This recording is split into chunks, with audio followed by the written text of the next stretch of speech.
Okay, so this is the weekly APM meeting. It's also going to be the kind of the kickoff call for 12.6. So why don't we start with the kind of the kickoff process and kind of go through the issues that are in the plan for the 12.6 release. So I don't know, Dov, if you want to lead us through that. Yeah, I can do that. Hold on. I have all the issues open. Just need to find the right browser. Yeah, okay.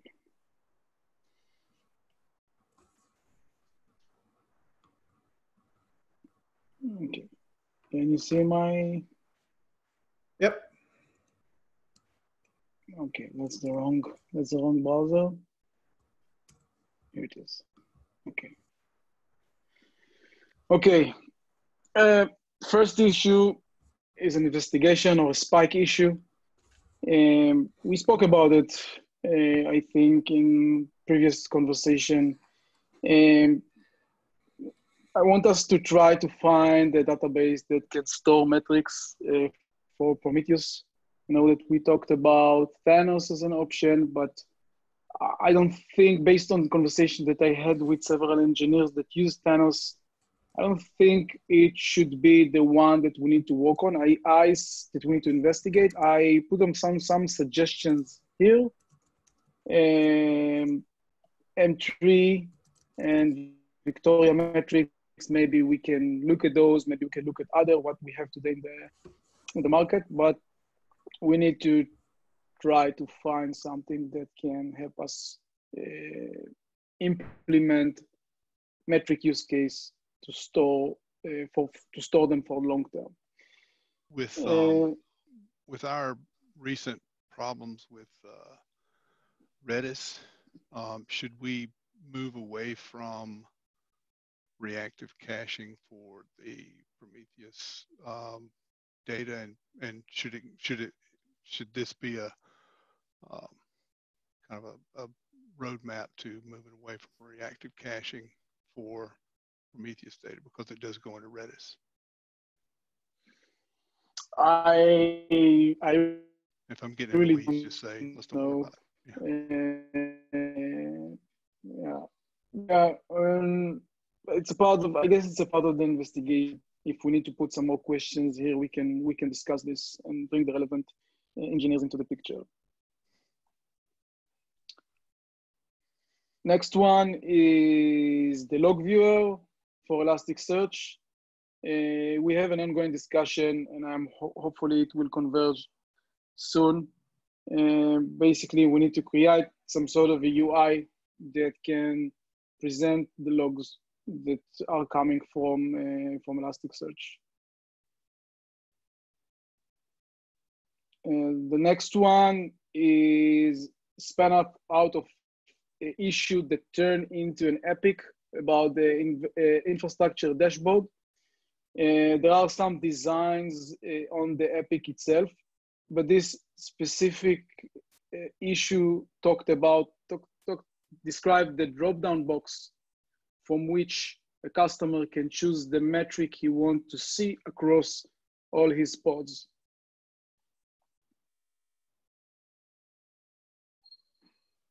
Sorry, though, yeah. I am not clear on this one. What it's about.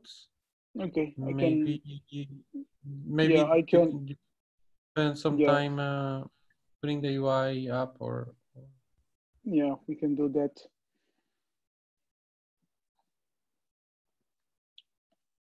So basically, what we want to do is to take the deployment view that we have today and enhance it so we can see the pod health view across multiple metrics. So the idea here is to provide some sort of a drop-down box. When you click on it, you'll be able to choose metrics, for instance, CPU, memory, network traffic, inbound, outbound. So there is a separate issue on collecting those metrics. And this issue is about this drop down. What are the metrics that we need to collect, and how are they going to be displayed on this environment view or environment dashboard? Okay, thank you. And there is some designs here, more designs and more explanation about the epic and the sub-epic that we have here.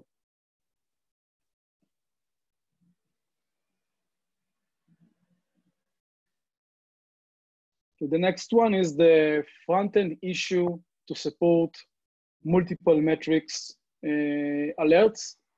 I think we finalized the backend issue in this release, and I'm hoping that by completing this one in the next release, we'll be able to release this feature.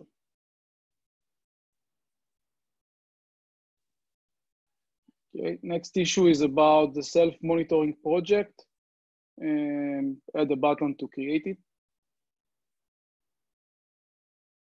And the other one is also on the self-monitoring project, is to create a dashboard that will display some metrics. We had a blocker or a prerequisite that is completed already, so I think we can go ahead and work on this as well.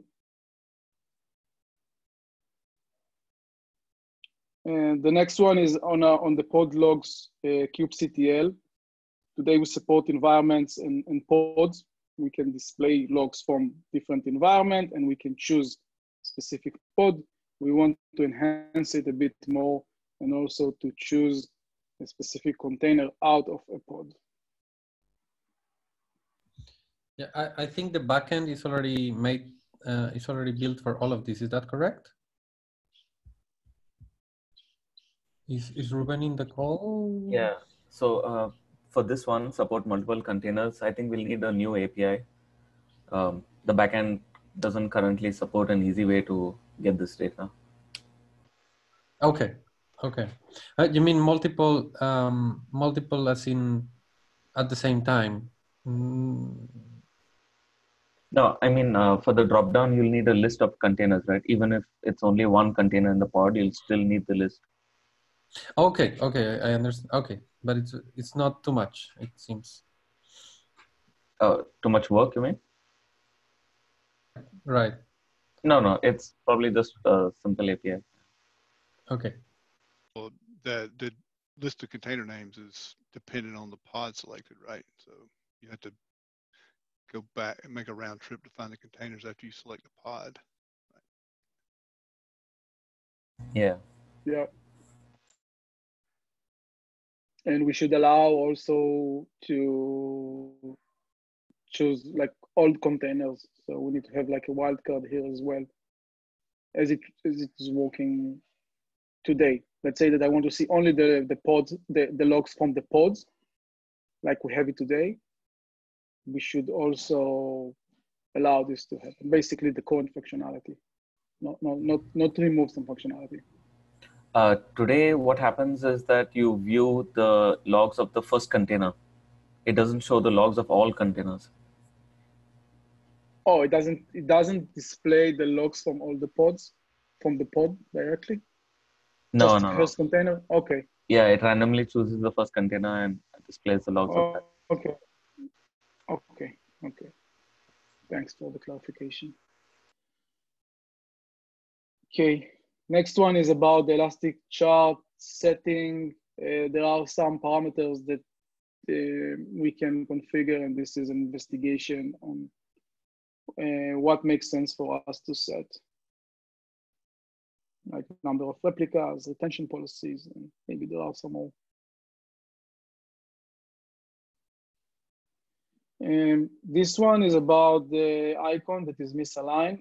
I think that I noticed that there is a feature flag that we remove, and it might fix the problem. So yes, we're just waiting on the merge. Fatih is just waiting for pipelines. We should get that merge today, probably. Perfect. Nice, okay. Okay, the other two, this one and the one afterward, talks about Cabana. I know that we discussed whether we want to add Cabana to Elasticsearch or not. I think that regardless, I think that we need to do this work and then decide if we want to have Cabana. I think for now we'll probably have Cabana. And Cabana, by the way, is the visualization layer for Elasticsearch that Elastic is using. So by the end of this release, if we will see that Elasticsearch is there and working, but we still unable to deliver the podlog functionality, we'll probably launch this. We'll have this release with Cabana, so users and customers can access the logs that are collected from Elasticsearch. Long term, I do think that we need to remove Cabana, so put it behind the feature flag, because we don't want to encourage our customers and users to use external tools.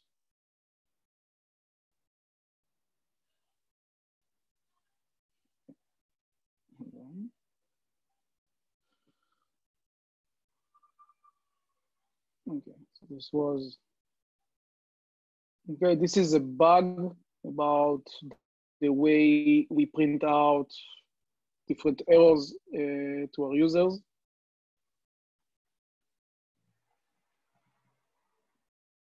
And this is, from what I remember, and the feature flag that we need to remove. And this is another issue about the way we display errors to our users when they are watching the dashboard and no data is showing. This is a bug that I think was raised also yesterday in the Slack conversation. But basically when you are doing Zoom, and you're zooming on a chart, you ended up stuck. I think maybe it's related. I saw, David, you mentioned that it might be related to the browser, that it worked differently with Firefox or Chrome, but still I think we need to investigate this. That's a different problem. I think this is, yeah, I think this is a different problem, but they're definitely related to zooming. Both of them are. So that's, do you think that we should like open another issue and link those, because both of them are quite similar, at least from what, from the description. The one from yesterday is an annoyance. It sounds like this is a blocker, like I can't zoom anymore. I have to refresh the page or something when it happens. So okay. Okay. So we'll keep this one and we should open another one for the second issue. Okay, this is a backend issue. Miguel, you open it. Do you want to explain what it is about? Yeah, so when you, I don't know if you have tried, you copy the link to a chart from the dashboard and you put it in any markdown area, such as a issue description, you should be able to see the chart. However, right now the chart would not be correctly displayed because the chart is only displaying the time series type. So you might see something different from what you copied. I think this might be mitigated by the feature flag removal that Jose is working on. That's not the case, but I already have a merge request to add the changes to use a new component on the embed component. Okay, at least so it was. I think it was blocked by the feature flag removal then, and then the next step is to fix this. Yes, so that's the story.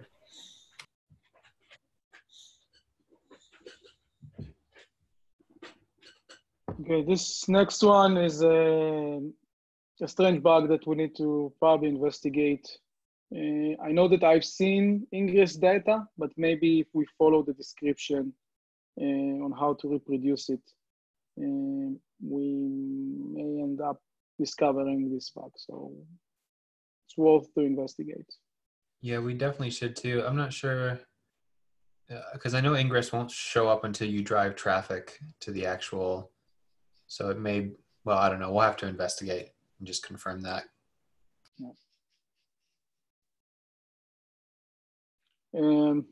Yeah, that's a bug, a limitation. We only show 20 environment. We probably need more. Something similar that we noticed yesterday when doing the design.gitlab.com dog fooding thing, that it shows a bunch of review apps, but it doesn't show the staging environment. I think that's related to that one. I didn't realize that it was already an issue for that. Yeah. Okay. Hopefully we fix that and the problem that we talked about yesterday will go away. Miguel, this is another backstage issue. Can you elaborate? Sure. So right now, there are two versions of the logs page. One is built using Haml, and the other one is built using Vue.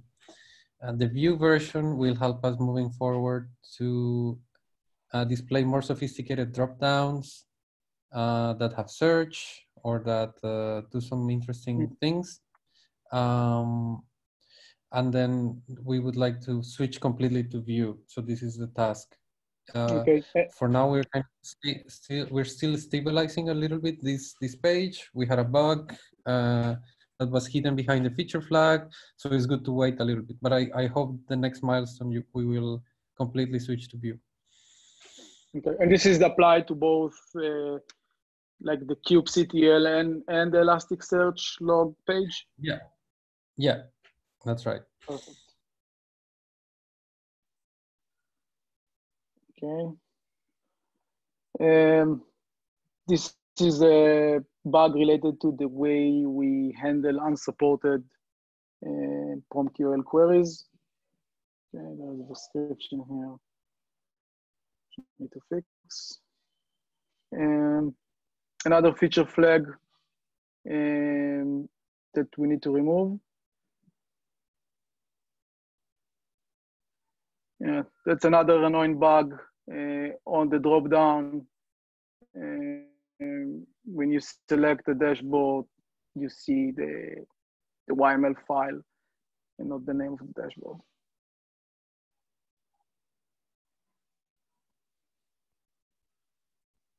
Okay, this is documentation issue that I'm following with Achilles.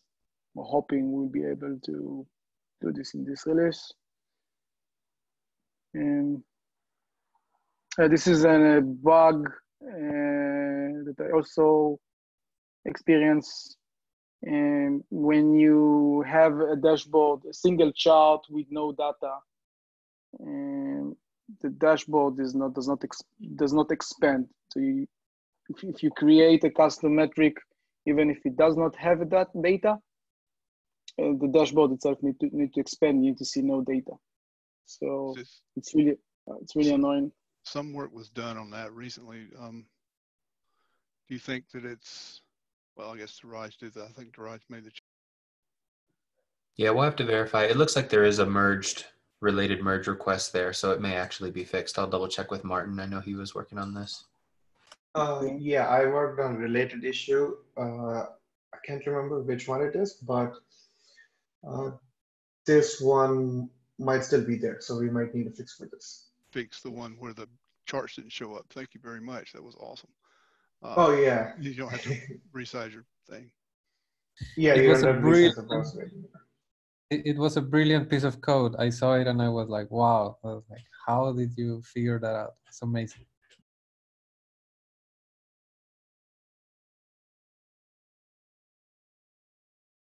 Okay, this is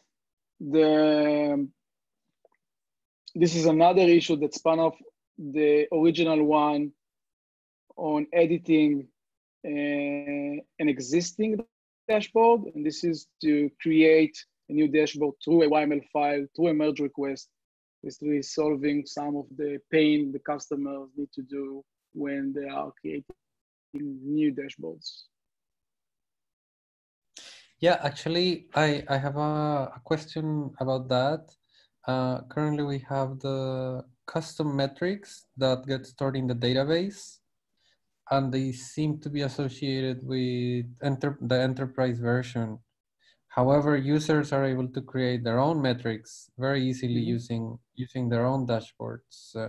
So I think there's a bit of a conflict of how the custom metrics are supposed to work right now.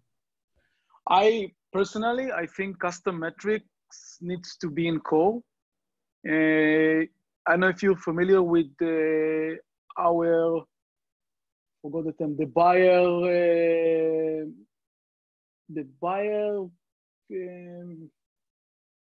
forgot the name, but the way we decide if things are in core or in ultimate is depend on the buyer. If it's a single developer, then it needs to be core. And as you go up the food chain, you license it differently. So if we are following this rationale, custom metrics needs to be in core, because if you're talking about like a single developer that wants to test the environment, test our monitoring feature, and you want to create just one or two metrics that, you know, that are not like the standard, something that he's using, that he's running, then we should definitely make sure that those metrics will be in core. So there is an initiative to move a bunch of features from monitoring from ultimate to core. I strongly, by the way, support that. And of course, you need to go through the relevant process, and, you know, the relevant people need to approve it. So I don't want us to get in the middle of like, should we develop this feature because it's in core or because if it's in ultimate?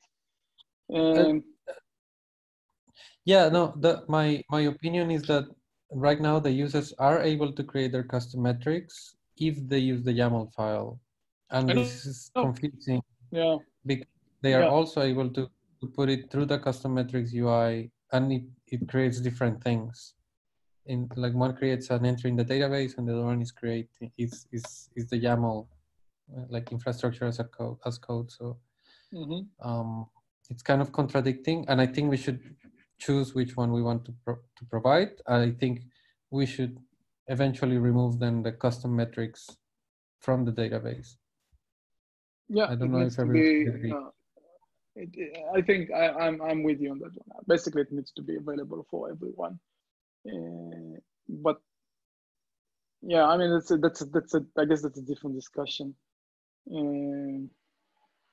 Yeah, I think it's I mean, the one advantage that custom metrics has going for it is that it has a user interface. Now we do have a plan for getting a user interface in place for making custom dashboards. And once we do that, and maybe we can use some of the same code, I don't know. But once we get that in place, I agree. I think, you know, we could consider deprecating custom metrics in favor of just making custom dashboards. Yeah. But yeah. Alerts will change dramatically if that's the case, if we take them out of the database. But I mean, I do think it's something that needs to happen now.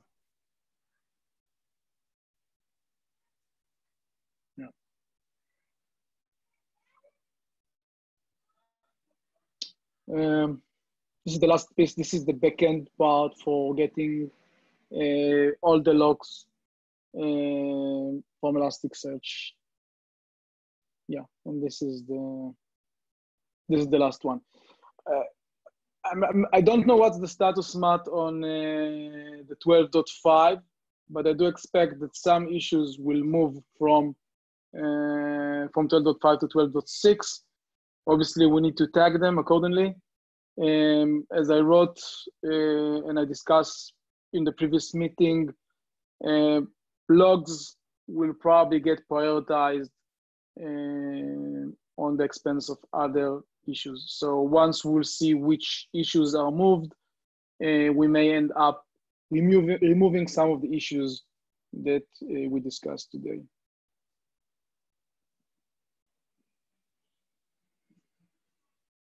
Okay. Guess it's no more questions. I guess it's back to you, Matt. Okay. Yep. Just to follow on, I just want to make sure everyone, as soon as you realize or as soon as you know that an issue is not going to be completed by 12.5, I mean, that means we have about 2 days before they need to be merged, since it's the 13th. Then make sure just to move them as soon as you can, and then put the correct label and the weight on them so we can manage them appropriately. Yeah, so the label is to schedule, and the weight is from 0 to 10, when 10 means you didn't invest any time, and 0, it's done. So according to that, make sure to add those label and weights.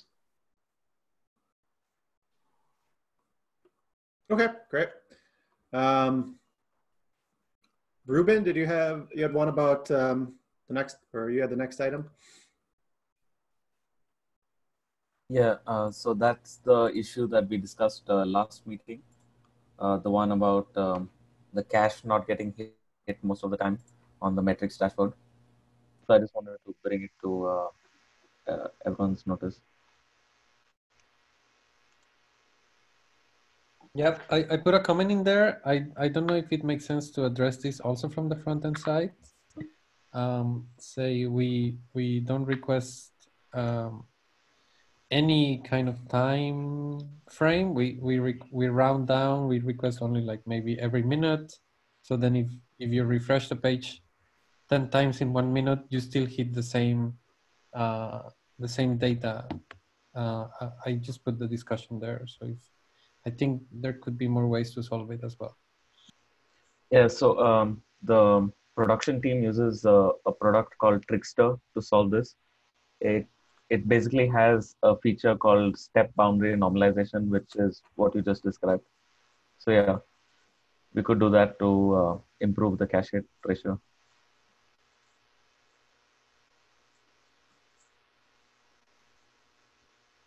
Okay, great. And then Draj, you had mentioned about GK clusters.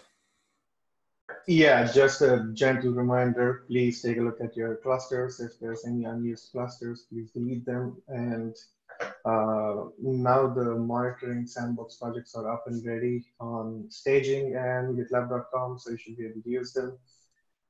And yeah, that's it. Good, thank you.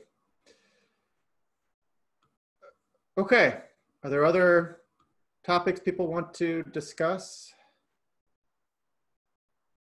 I actually have one topic that I want to maybe raise with the team to get your opinion. So I'm sorry that I didn't add it to the agenda. I can add it right now. I can edit while you talk about it. Yeah. Yeah. So it's the log viewer with Elasticsearch. So this is a long conversation that I had with several folks here, Emilia and Adrian as well, and Ruben. So basically,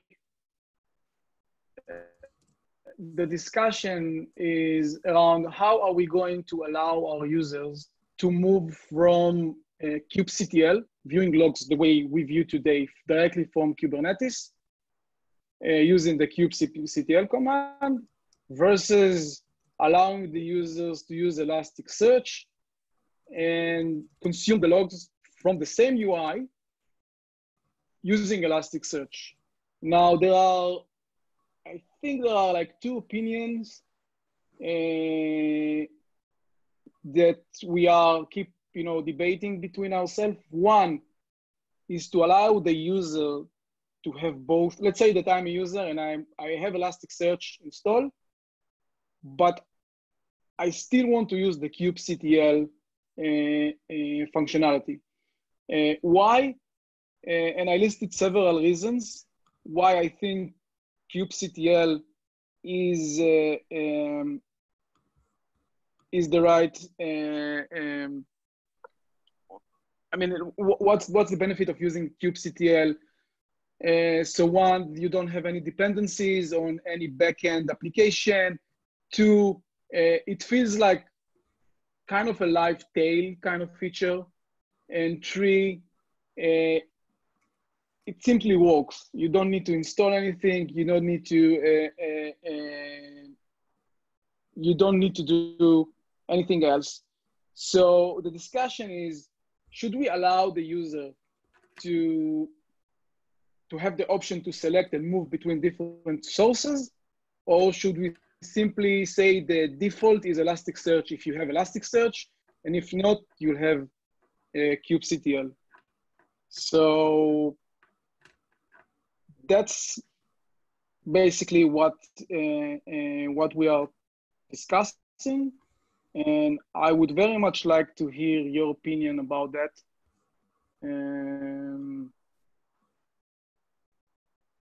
Any thoughts? We can put them on the issue. But if anyone has like any idea of or any opinion about it, I would very much like to hear about it.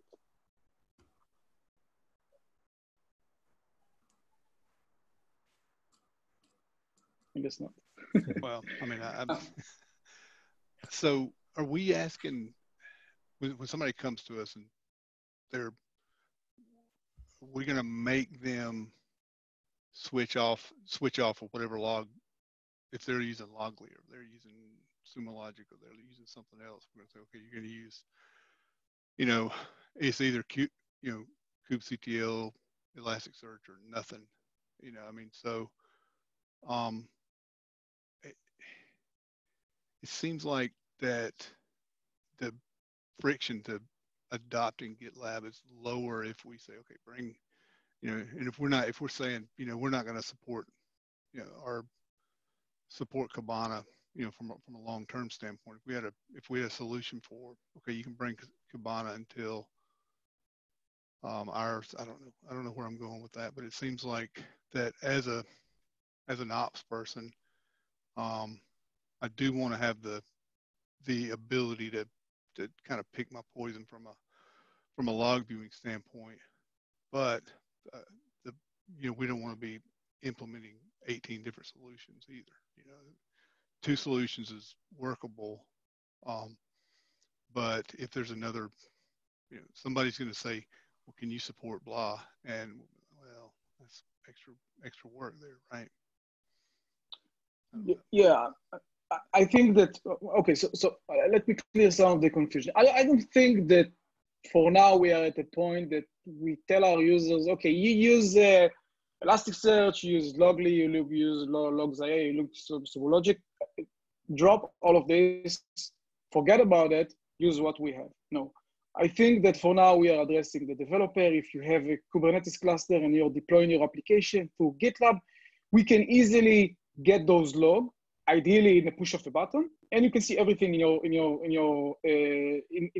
GitLab UI, in your development platform. You don't need to move to another tool. I'm not talking about production use case yet. So let's assume that we are in this case, and we know that using Elasticsearch has their benefits. Okay, as we deploy Elasticsearch to the cluster, we can collect all the logs from the clusters, from all the namespace, and look at them historically. We can map them. We can search through them. There are a lot of log analytics use case that you can do on that specific environment. And the debate here, should we pull the switch off kubectl when a user installs Elasticsearch, or should we allow the user to select both? Okay, if you want, you can use kubectl, but if you have Elasticsearch, you can use Elasticsearch as well. Now, the different opinion and different approach saying you give the customer too much choice, you may end up confusing him. so this is why we are saying maybe not, and why I'm saying yes is that I think that kubectl has their own benefits, and I don't think that we should simply remove a functionality that is working today and it's pretty good because we just bring on a different functionality. Maybe further down the road when we see that we have like a complete feature parity and the use case with Elasticsearch work perfectly, then maybe we may end up saying, okay, kubectl, we don't need it. But for now, it's very easy to pull logs from pod now, from containers soon, in a push of a button. So that's the discussion. What's the permissions around viewing logs from a pod? Do I have to be a maintainer? Does developer work? I think you need to be a developer, right? I'm not sure about that. Give me 2 minutes, I'll check. I was unable to access the logs for the Pajama system, and I have developed. Oh, so you need to have the right license. Maintainer, I think it's maintainer and app. Yeah. Okay. So developers are not in that group. So I think we have to support both options either way, because not all clusters are going to install Elasticsearch. The same as we have with Prometheus, the customer has to opt in and click to install. So before that, we will also want to be able to show some logs. And this is the functions that we already have. If the user also installs Elasticsearch and then decides to disable this integration, I think we have to fall back to showing the old version of the logs. So I think anyway, we have to support both. How we do it, if we do it in the UI, or if we do it kind of hidden inside the admin option, like you have to disable the Elasticsearch integration or do something there, I think is something that is kind of let's say a detail, a UX detail implementation detail. But I think we have to have both. I don't know if there's a way to get out of not having kubectl logs. I think the question here is whether we should allow both even when the customer has Elasticsearch installed and working. Exactly. Yeah. That's the question. So now one thing we need to also consider is that I think Elasticsearch is already at feature parity with kubectl because we really don't support much on the existing kubectl page. So for instance, what will happen if, my fear is what will happen if, for instance, something will not work with Elasticsearch. We will run out of storage. Filebit, which is the component that is pulling logs from the application, will stop collecting logs. Then we end up with a broken solution. And it can happen. I mean, we don't have the full monitoring capabilities on our managed application.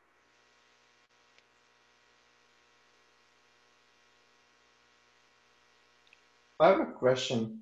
So are there any scenarios where even if we have Elasticsearch, somebody would want to go and check Kubernetes logs, like kubectl logs? So I think that one of the experience on working with the Elasticsearch through the GitLab UI, and we need to test it, is that you don't get like the view that for each like the tail logging experience that you can see like a row after row after row after row after row. This experience is missing with Elasticsearch. I think it depends on the way you refresh the page, and it brings you the logs in batches. And if we want, for instance, in the future to allow the user to tail a log file, I think it would be easier to do it from kubectl. Simply like running a kubectl command to tail an individual log file. So we can tail pods, we can tail containers. I don't think we'll have a problem to tail an individual log. So this is number one. The second thing is so this is the second thing. The third thing is, as I mentioned, if something happened and things are broke, this is like a fallback option that you have just to make sure things are working. So when you say tail, you mean getting like live updates, right? The most recent. So I wonder if we could achieve that just by polling and getting the most latest there's going to be some logs. delay. There's going to be some delay between when FileBeat sees the thing and gets it over to Elasticsearch and it gets indexed or whatever. I mean, there is unavoidable. There is a reason why in Cabana, in the Discover page, which is the main page to view logs, you don't have this option to tail a log. You just have the option to set a refresh, and the refresh is when it goes query and bring you the logs. So it's not like the tailing experience, like live streaming of logs. And there are several vendors like Sumo Logic, like Datadog, that provide you with both options, like tailing a log, and you get like the black screen and it's like the console-like experience, or just viewing the aggregating log with an histogram and then the amount of logs that arrive and a way to do like a quick search and those kind of things. But still, with Sumo Logic, we always were like, okay, let's wait, let's hit refresh until the log shows up. You know, they're always some amount of time behind. You know, I mean, it's just unavoidable, I think. I mean, it sounds like we should, you know, there's no harm in keeping both of them. I think maybe if we make the UI a little clearer and make some of their like use cases clear to the user, that may be, you know, I mean, even just the fact that, you know, being able to tail logs, I think is enough of a value add to keep it. But yeah, it may be more of like a front end UI approach where we just come up with a strategy for how we present those two different logs to make sure they're distinguishable and people aren't confused as to like what they're looking at and why and how they should use them. Yeah, it looks like it's better for the user to be able to access both these logs without bearing this option somewhere deep in the administration page, but show one logs and then they can quickly switch to another log and go back and forth depending on the use case.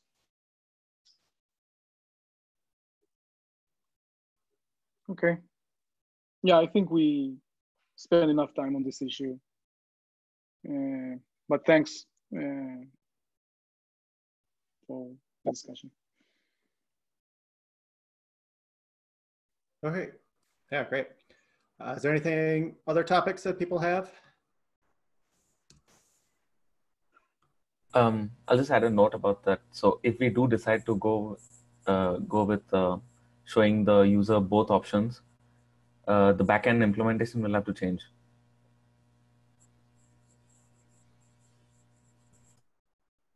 Why is that?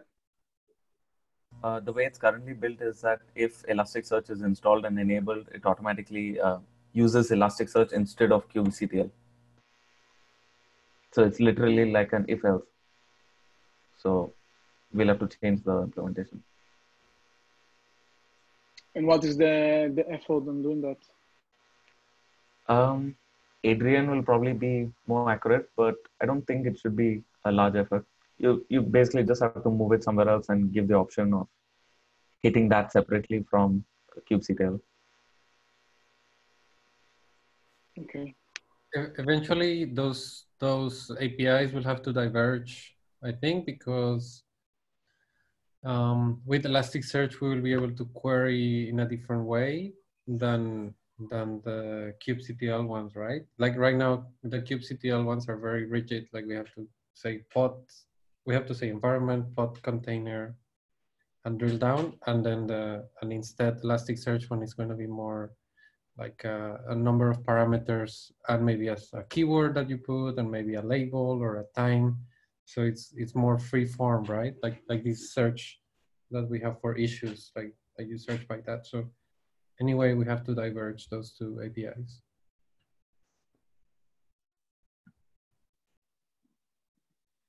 Okay. Cool. Okay, anyway, I added my comment on the issue, and I'm hoping that we'll get into agreement soon, and we can start working on the developing, like finalizing the feature. Okay. Great. Okay. Yeah. Is there anything else before we end this meeting? All right. Well, thanks everyone. I will get this uploaded and share shortly. All right. Have a good rest of your day. Bye.